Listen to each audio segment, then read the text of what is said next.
dedicated to Eastern and Southern Kentucky.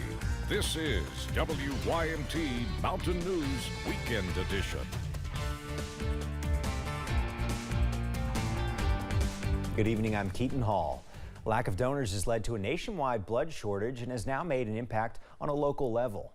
WYMT's Jordan Mullen spoke to officials with the Kentucky Blood Center about why combating the shortage is so important.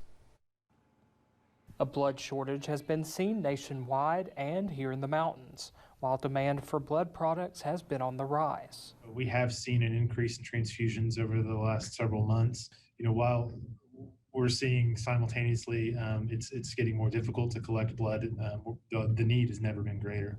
And officials believe the pandemic has played a part in the shortage. Whether it's because people are ill, because they're afraid to still come out and be in public, there's a variety of factors that are influencing that, but I do think the pandemic plays a huge role. Now they are asking folks throughout the Commonwealth to give blood. So that's why it's more important, for Kentuckians to come out and give blood so that we can keep our own local blood supply robust. To keep up with the increasing demand, it's a great way to help the community. It's a huge impact that you can have on someone's life for just about an hour of your time. And potentially save a life. In Pikeville, Jordan Mullins, WYMT Mountain News.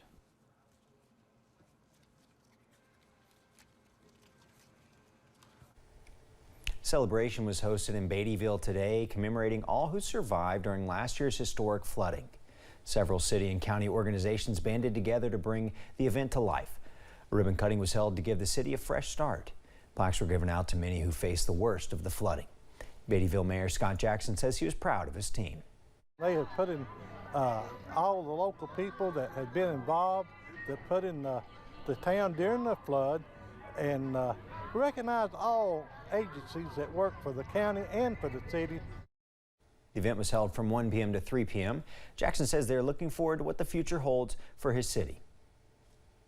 Several artists from the region gathered at the art station here in Hazard to promote their work Saturday, including the likes of one Eastern Kentucky artist, Little Bubby Child, who has gained widespread attention for his art.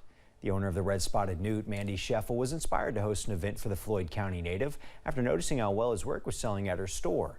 Scheffel wanted the event to showcase him as well as other local artists to promote their work. The event offered food, live music, and of course, a wide variety of art.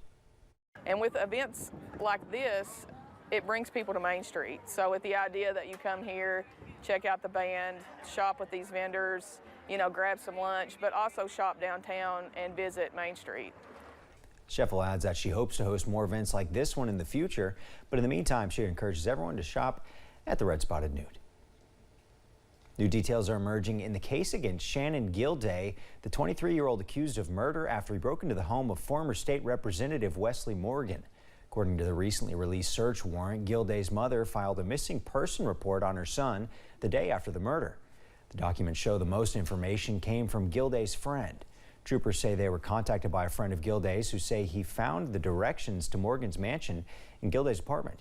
They also said Gilday had a history of psychotic problems. The attorney for a Kentucky sailor accused of setting a fire on a Navy ship says his client is innocent. Seaman Ryan Sawyer Mays is from the Ashland area. He was charged over the summer for the July 2020 fire of the USS Bonhomme Richard. The fire, which burned for days, is marked as one of the worst non-combat warship disasters in recent memory. The vessel had to be scrapped. More than 60 sailors and civilians were injured. Last week, it was reported that Mays will now face a court-martial for arson. I think that the way that the case has been portrayed and information that has been provided to the public has not been accurate. It hasn't painted him in a good light. Prosecutors say Mays set the fire because he was disgruntled after dropping out of Navy SEAL training. Mays' attorney claims there's no physical evidence connecting him to the blaze. The community of Paris, Kentucky came together Saturday to remember the famed black inventor Garrett Morgan.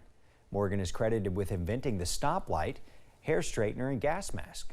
Paris and Bourbon area schools participated in the event by drawing pictures and creating stoplights in his memory. Even Morgan's granddaughter was in attendance. He was an innovator in public safety, and created a number of things that are really still influential throughout the world. And for that, we're very happy and very proud. This was the second celebration that the community put on for Garrett Morgan, and the community hopes next year the celebration will be even bigger and better. A community breakfast was held in Mount Sterling Saturday to celebrate the woman behind a familiar face. Nancy Green was born a slave in Montgomery County and as an adult inspired the Aunt Jemima brand. Kentuckians have created the Nancy Green Project in an effort to educate people about Green's legacy.